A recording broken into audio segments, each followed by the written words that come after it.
위창은 산과 맑은 계곡의 풍광이 일품이고 아름답기로 유명한 곳입니다. 특히 위천을 따라 이어지는 위천면의 정원 고택과 수승대, 북상면의 강선대와 갈개숲 등 선비의 자취가 짙게 남아있는 곳입니다. 수승대 주차장을 출발해 위천을 따라가다 보면 강을 깔고 앉은 큰 바위 척수대에 이르게 됩니다. 척수란 근심을 씻는다는 뜻이에요. 덕유산에서 흘러내린 위천이 척수대 벼랑을 굽이치며 깊은 소를 만들었습니다. 큰 바위에 앉아 숙종대의 명예 유이태가 이곳에서 여우와 사랑에 빠졌다 해서 이태 사랑바위라고도 부른답니다. 아래로 강을 바라보니 아찔합니다. 고개를 들어 강 위를 바라보니 첩첩이 둘러싸인 모리산과 성령산이 눈앞으로 다가오는 듯하네요.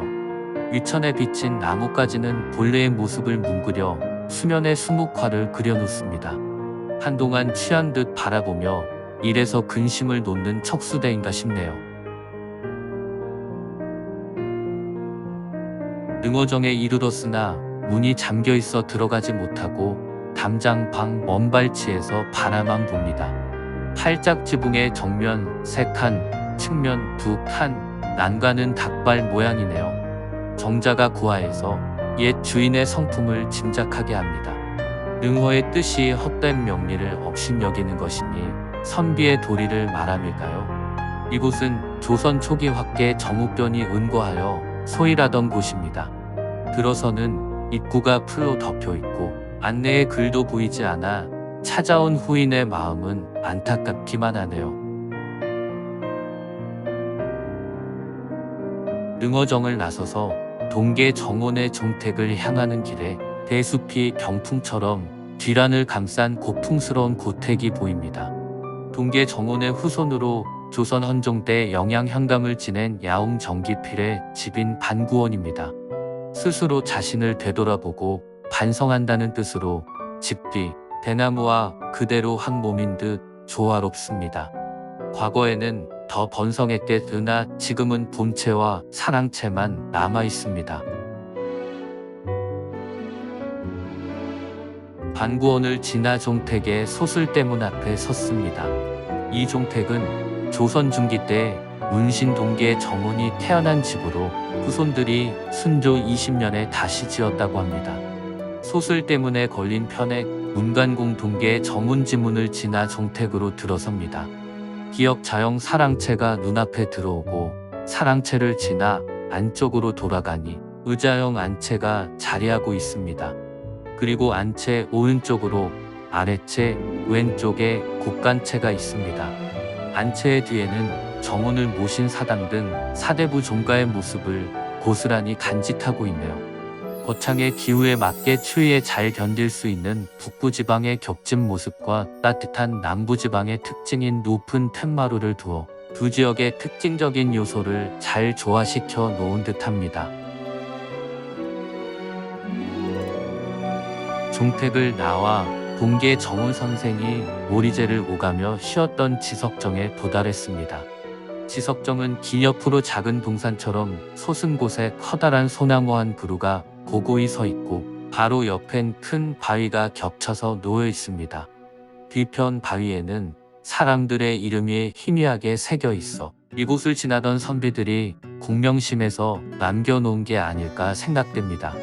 지석정을 내려와 작은 동산을 돌아가는데 주위를 흐르던 개울물에 산산이 떨어진 진달래 꽃잎이 지나는 걷는 자의 마음을 붉게 물들입니다. 말목재 터널을 지나 고개를 넘어 내려가 농산리 석조열의 입상보물 제천 436호를 만나게 됩니다. 불꽃 무늬의 광배와 연꽃 모양의 대절을 갖춘 통일 신라시대의 돌부처가 서 있네요.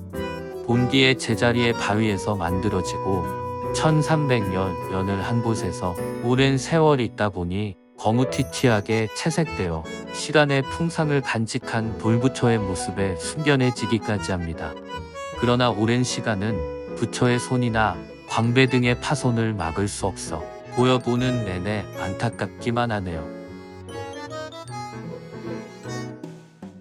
능산리 돌부처님을 뒤로하고 금원산 북쪽 끝자락에 있는 강선대에 이르렀습니다. 마땅히 강옆 거대한 바위 강선대에 신선들이 내려와 이 경치를 즐겼으리라 생각이 드네요. 월성 계곡을 따라 흘러내려온 위천은 거세게 바위를 때리며 하얀 포마를 뿜어냅니다. 억겁에 세월 휘돌고 공유한 거센 물줄기는 강바닥에 화강암 바위에 결을 새기고 파도 모양의 무늬를 수놓습니다. 위천을 사이에 두고 건너편 모암정은 강선대와 더불어 한 폭의 산수화를 담은 것처럼 아름다워 계곡의 풍취를 더해주고 있네요. 갈개숲은 석천 임득번과 그의 아들 갈천 이문 등이 시를 지으며 논을던 곳으로 은진 임씨의 숲입니다. 갈개숲을 따라 들어가니 가선정과 도계정, 경암정과 신도비 등이 소나무, 느티나무 등과 어울려 풍경이 빼어나네요. 숲의 좌우로 흐르는 소정천은 본디 한 줄기인데 숲에 이르러 동서로 나뉘어 흐르니 갈개숲은 자연적으로 아름다운 섬이 되어 있습니다. 숲을 나오면 갈개마을로 500여 년 된 은진 임씨 집성촌이 있습니다. 갈개리 임씨 고가와 임승신이 학문을 닦던 서간소루의 편마를 보고 찾아 들어갑니다. 사대부의 위세를 자랑했을 소슬대문을 들어서면 서간소루와 사당, 대문체, 현문 등이 있습니다. 담장은 예스럽고 담장 및 노란 수선하는 담장을 닮아 소담스럽고 예쁘네요. 위천을 따라 걷다 보면 용암정에 도달합니다. 용암정은 용암 임석형이 바위 위에다 지은 정자입니다. 난간에 올라 강을 바라보니 계곡이 화강암 안반이라 물이 바위 위를 미끄러지듯이 흘러내리네요. 물 위로 들이운 꽃 한 송이가 금방이라도 떨어질 듯하여 마음을 졸이게 만듭니다.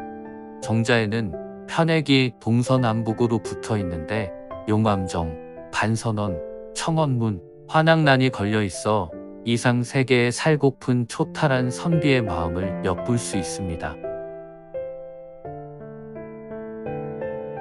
멀리 조그맣게 거북바위가 보이는데 거북바위는 수승대의 또 다른 이름입니다. 거북바위 앞에 이르자 위천물이 모여든 구연이 거북바위를 떠받치고 있는 형태입니다. 거북바위로 가까이 보기 위해 구연교를 건너니 평평하고 넓은 안반이 있는데 물이 흐르는 곳에 세필쯤 물이 보이는 곳엔 연반석이란 글이 새겨 있어 이곳에 글을 짓고 시를 읊으며 시간을 보내던 조선의 선비들을 생각해야 합니다. 거북바위에는 퇴계 명명지대란 시가 있어 수승대의 이름 유래를 유추할 수 있습니다. 이곳의 본디 이름이 수송대인데 퇴계 선생이 요수 신권에게 명명시를 보내면서 수승대로 바뀌었다고 전해집니다. 이후 이 시에 대한 갈천 이문의 화답시 갈천장구지대와 뒤따르는 선비들의 화답글과 시로 수승대 바위 사방으로 가득하게 된 것입니다. 위천의 아름다운 산수에 조선 선비의 배움의 흔적이 어우러진 멋진 길 거창을 다녀왔습니다. 수승대에 대한 퇴계의 명명시로 오늘의 일정을 마감합니다.